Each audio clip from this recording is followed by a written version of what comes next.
Number 10 misconception, pre-qualified means I'm guaranteed a loan. So you get this all the time, especially when I'm working with buyers. I get a pre-qualification letter from you. Yep. There's the pre-qualification, which is a little bit easier to get than a pre-approval. Yes. So let's talk about pre-qualification, pre-approval, and how we get to the closing table without. Yeah.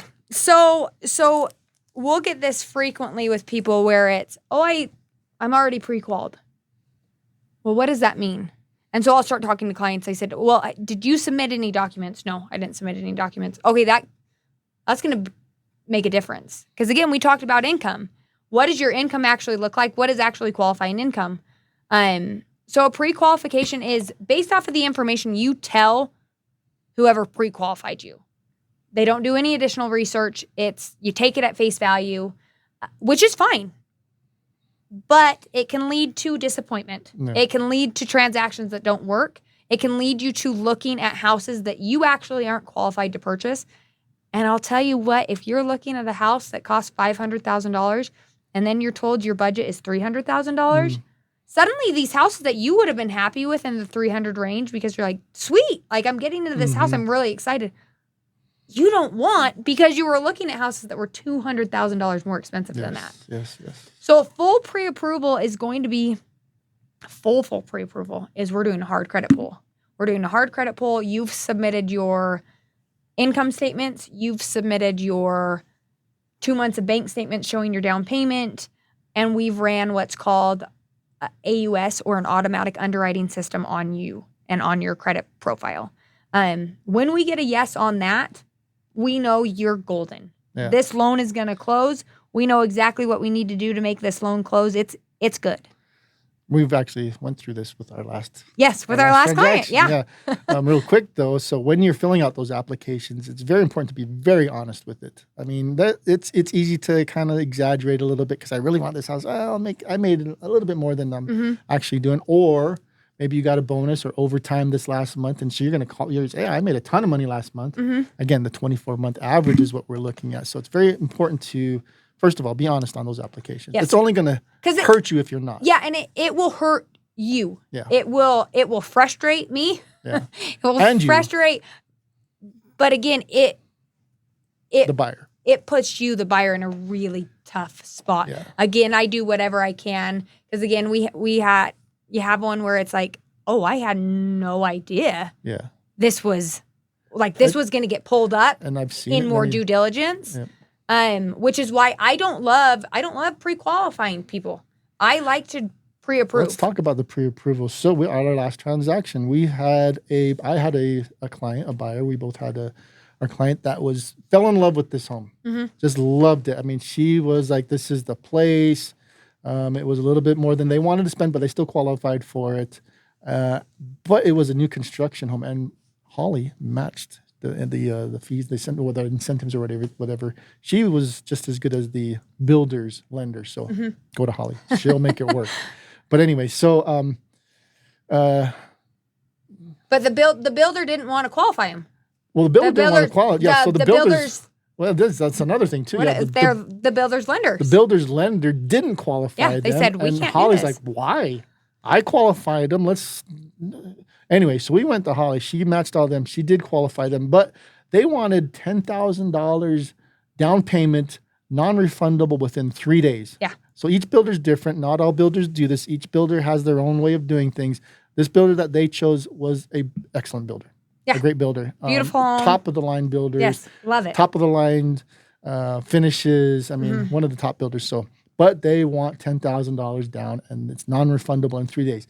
These are my first-time home buyers. They've never done this before. $10,000 non-refundable in 3 days is very scary. Yeah, it's scary. Right. So we went to Holly. Yeah, they pre-qualify for it, but let's get them approval first. So thank you so much because you really saved this deal.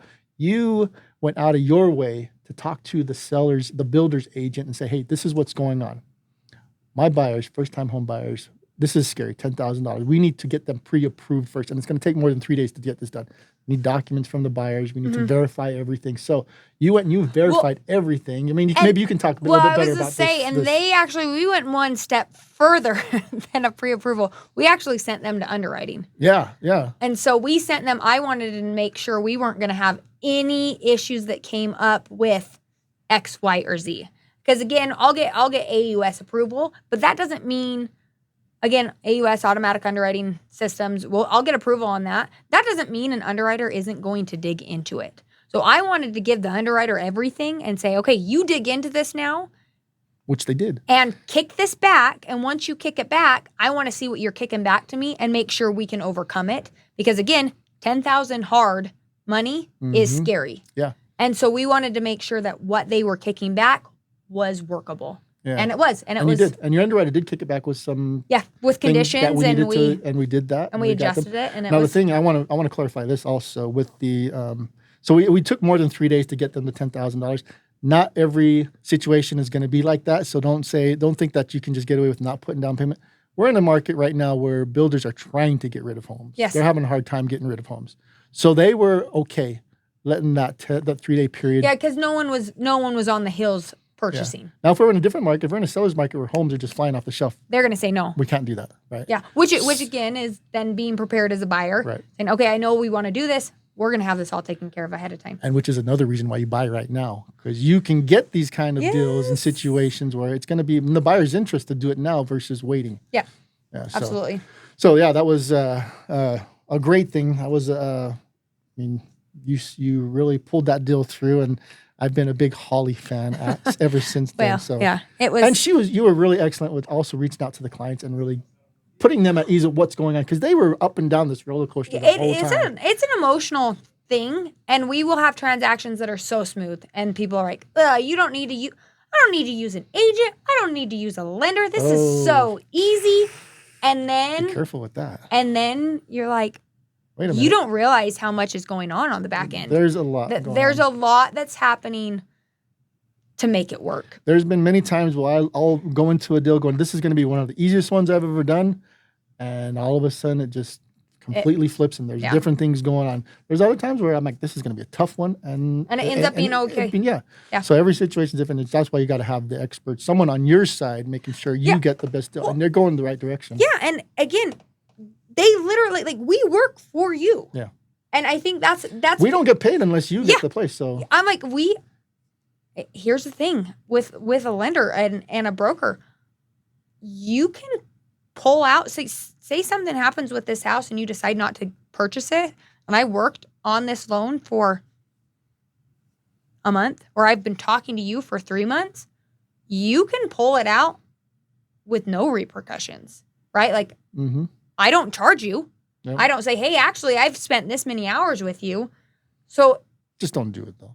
No, please don't do it because it's a lot of work. But no, what I'm saying is part of the business. It's like we aren't trying to be any way, shape, or form predatory. It's like I literally work for you. I want this to work for you. And if it's not going to be on this house, let's go find what you're excited about, what makes sense for you.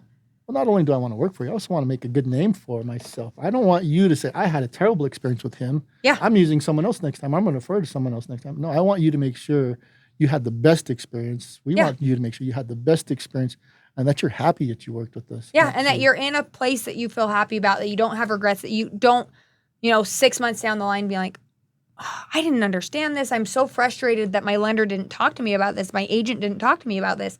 Like, I want to have those conversations so you are comfortable with where it's at. And then the lines of communication stay open. Yeah. And even if we continue contacting even if we did talk to you about it and you forgot, call me again. Yes, we're open forever. Yes. Call me 5 years down the road and say, hey, Mike, you helped me buy my home 5 years ago and I forgot about this. What happened? Yeah. I'll work with you. Hey, Holly, can you tell me where this paperwork is? Yeah, I can. Yeah. And I get that all the time too. Yeah, I can help you with that. Or, hey, I just got this in the mail. Do I need to take care of it? Send me a picture. Yeah, I got a letter from my mortgage and my mortgage company saying my insurance is not there. What happened? I've had that one. Yeah. Send it to me. Let's look, and we'll figure it out. And we'll get it done. Yeah. So once I've worked for you, I'm always working for you. We're on your team. Always. All right, let's go to number 11.